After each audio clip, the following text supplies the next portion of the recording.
All right, so let's switch to the solid state.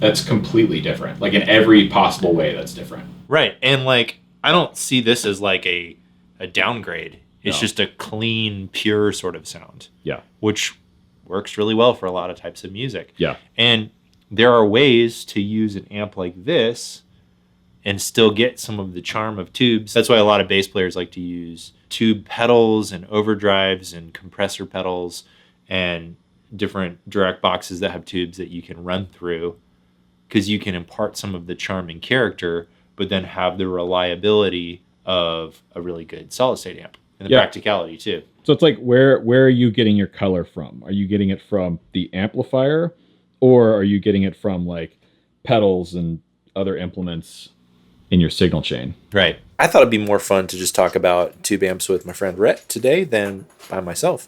And we're going to demonstrate 2 amps, one solid state and one tube. We're going to talk about some of the differences, pros and cons, advantages, disadvantages. And it's just going to be fun.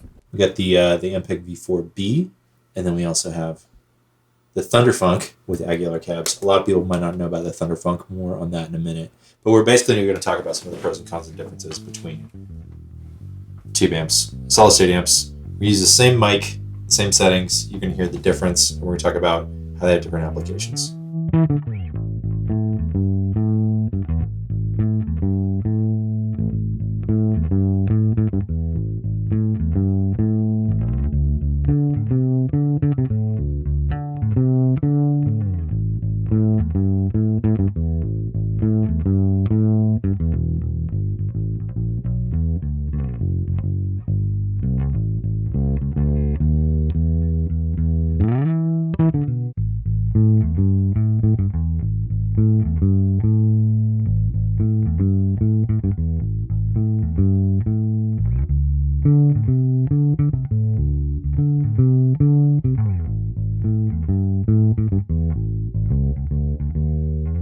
So it was really interesting.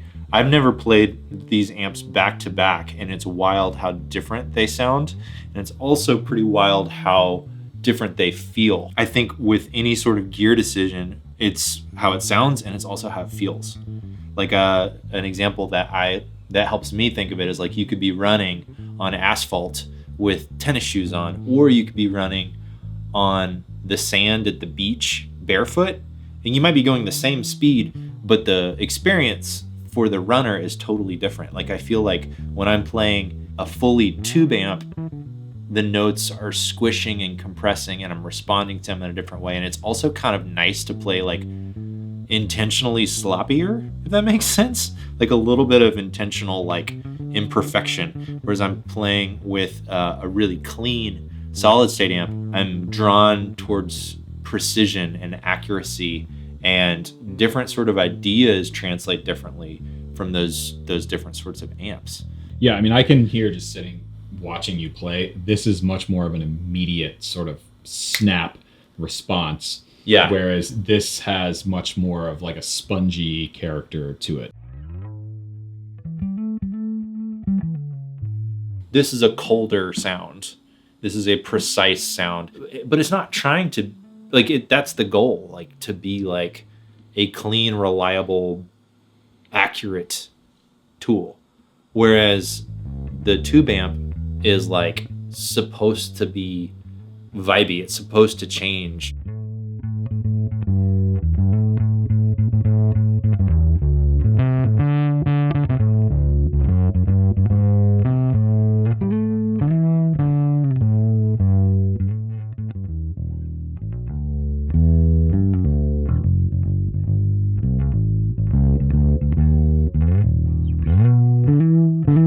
When you were changing the EQ and the gain, it felt like more like a creative change.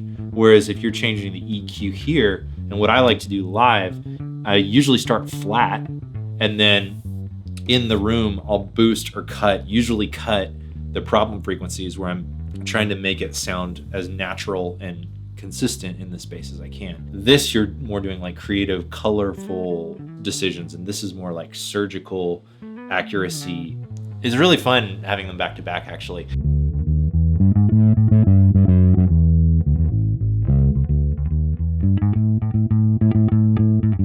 So if you're trying to decide between a tube amp and a solid state amplifier, there's a number of things that could inform that decision for you. Like, one is the cost. Fully tube amps are pretty expensive.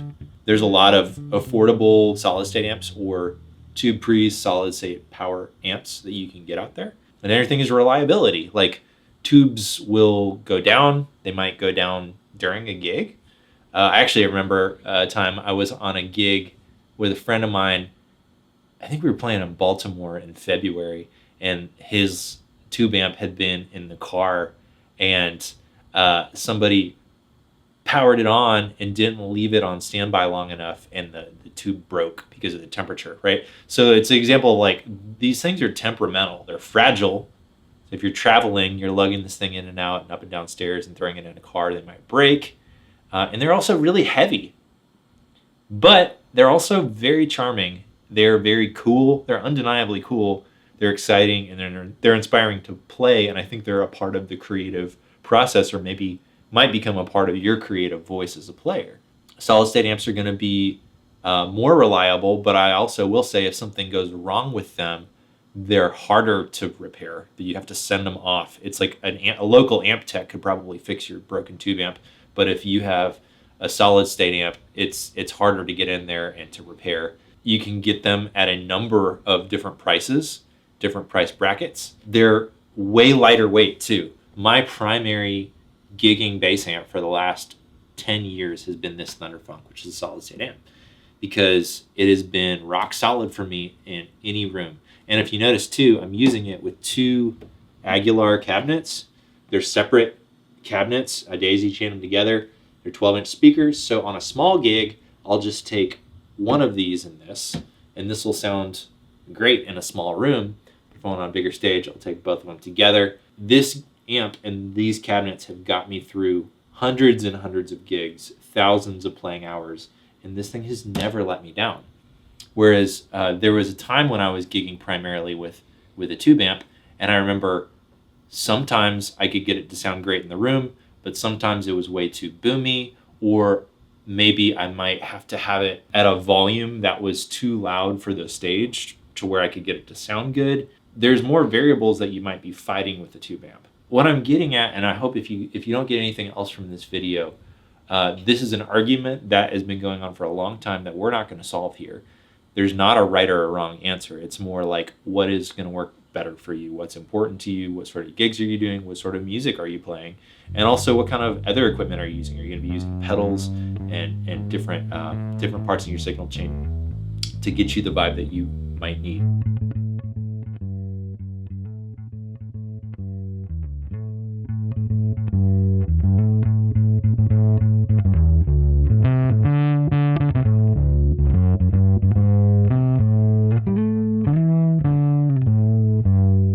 If you don't know Rhett already, Rhett has a guitar channel that you should check out. Link is in the description for that. But Rhett and I played music together for like 10 years. 12 years. A long time. Yeah. It was interesting because we were on the road last week and we started talking about this. The difference between solid state and tube amps. Yes. My experience is that tube amps are the benchmark. Mm-hmm. And solid state amps are most of the time trying to get to the tube amp. They're trying to sound like a tube amp. They're trying to feel like a tube amp. Yeah. And you told me that that's not true for bass amps. Yeah. I think it's a little different with bass than it is for guitar, because like I don't see this as less than or just trying to be like this. These are two different tools that have different pros and cons, different advantages, and that have strengths for different applications. And one's not better than the other. They just have different vibes. And in the guitar world, there is very much the idea that this is better than this in the guitar amp equivalent.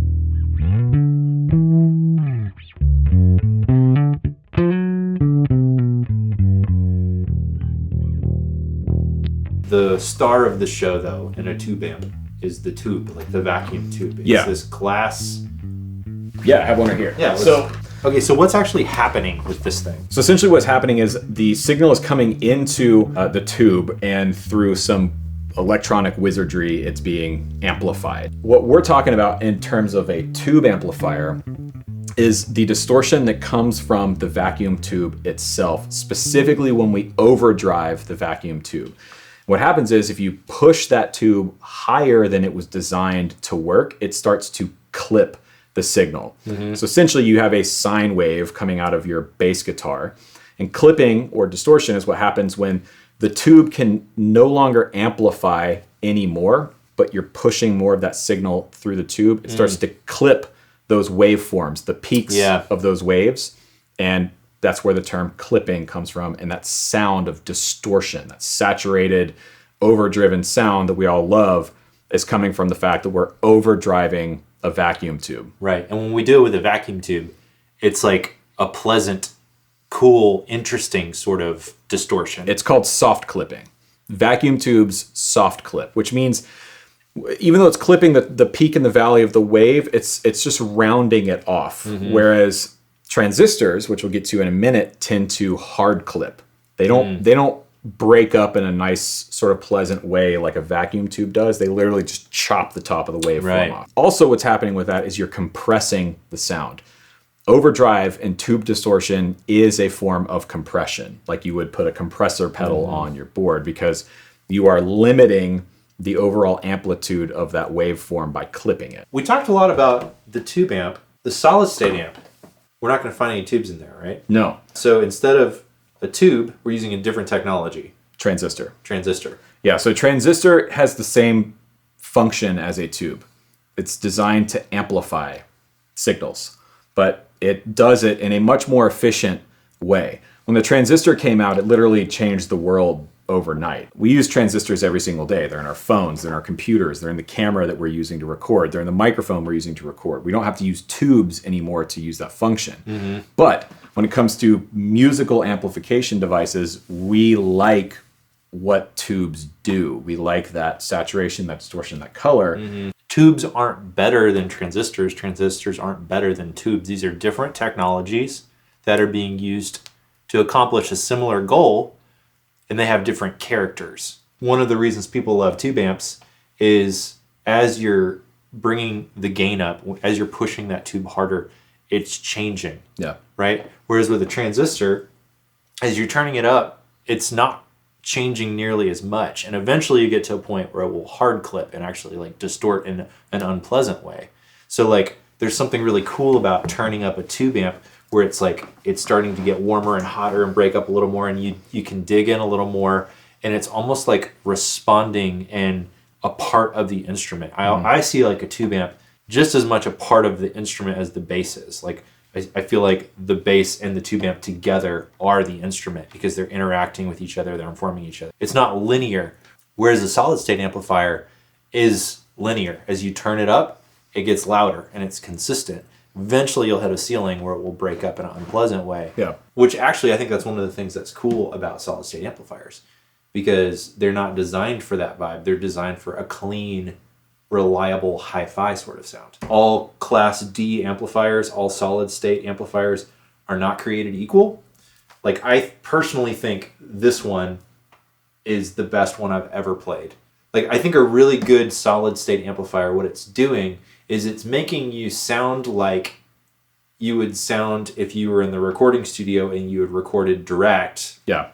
That's how it will sound on stage. Right. Where it's like, it sounds like a bass, it sounds full, it sounds rich, it sounds lush, it sounds hi-fi, and it can hang with the drums and it can hang with the guitar. There's a lot of Class D amplifiers, a lot of solid-state bass amplifiers, and while they're all trying to make something louder, they do sound different because some of them do it better than others. Right. I feel like it could be cool to talk a little bit about the history and the timeline, because it seems like the bass amps and guitar amps were on similar paths, and then I think the 80s, things kind of opened up and they deviated a little bit in their paths. Yeah. So from the 50s, the 60s, and into the 70s, tube amps were really the only option for bass players. And then solid state in the 80s and into the 90s and today, that technology started becoming available Right. to bass players. You think about the music at the time. in the 80s, popular music, the bass is super clean. There's a lot of synth bass. There's a lot of just hi-fi sounding clean bass in those albums and those recordings.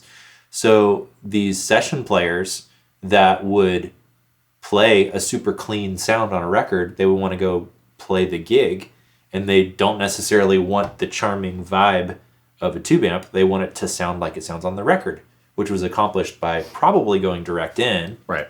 and then sounding super hi-fi in the mix. A Class D amp is a tool that can help achieve that sound, which is appropriate for that genre. Right.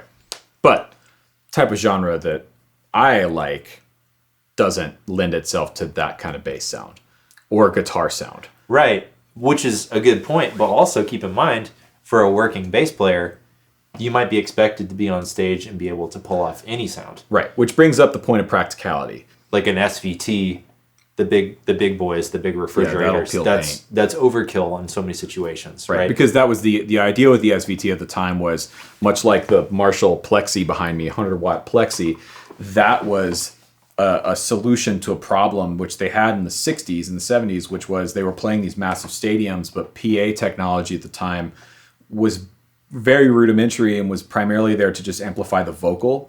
And so guitar players and bass players needed to essentially bring their own PAs with them. Right. And it kind of became an arms race. Yeah. Because think about it. So like in the 60s, like for bass players, the main options were the Ampeg flip top, the Right. B15, Right. which I love and I have, and it's great. But I will tell you, I've gigged with that amp, and once the drummer starts digging in, or once the guitar player starts turning up their AC30, that bass amp, it starts to fart out, and it can't hang. The SVTs and some of these huge amplifiers, bass amps, are being created to keep up with the guitar sound and the drum sound at the time. Yeah. Wow. I mean, yeah, to me, this is like what I want to hear when I'm playing bass. Saturation and distortion is a tool. It's a really useful tool. It's not just for, rock bass sounds or whatever. You can accomplish a lot with distortion. You can use it in place of EQ to make something like a bass step forward in a mix or fit better in a mix. I just find it really pleasing to the ear. I find it really musical. And when I'm playing, I want some of that saturation and that distortion coming through because it makes me feel like I sound good. I like the way I sound. And when I like the way I sound better because I play better. So I'm a tube guy. And if I was going to play a solid state bass amp for all the reasons that Phil mentioned, it's lighter, it's easier, it's better for gigging, I would have some sort of tube element or saturation element somewhere in my signal chain that would be always on. I would not want it to sound like a high fidelity solid state amplifier. Just not my thing. Okay, now I want to know what you think. Do you play tube or solid state amp, and why? What didn't we say? I'd genuinely love to know your thoughts. A huge thank you to Rhett for helping make this video. It was super fun. And if you don't already follow Rhett, you should definitely check his channel out if you're interested in guitar or even just remotely interested in music. It's a great resource. I know he just dropped a lead guitar course that's really cool. And if you want to take your bass playing to the next level, I'd encourage you to check out my course. It's called 4-String Fundamentals. The link to that is in the description. It's about a 2.5-hour bass course to help you get started and start playing in a band and start writing your own bass lines. And I think it's a good resource for you. So thanks so much for watching, and I'll see you on the next video.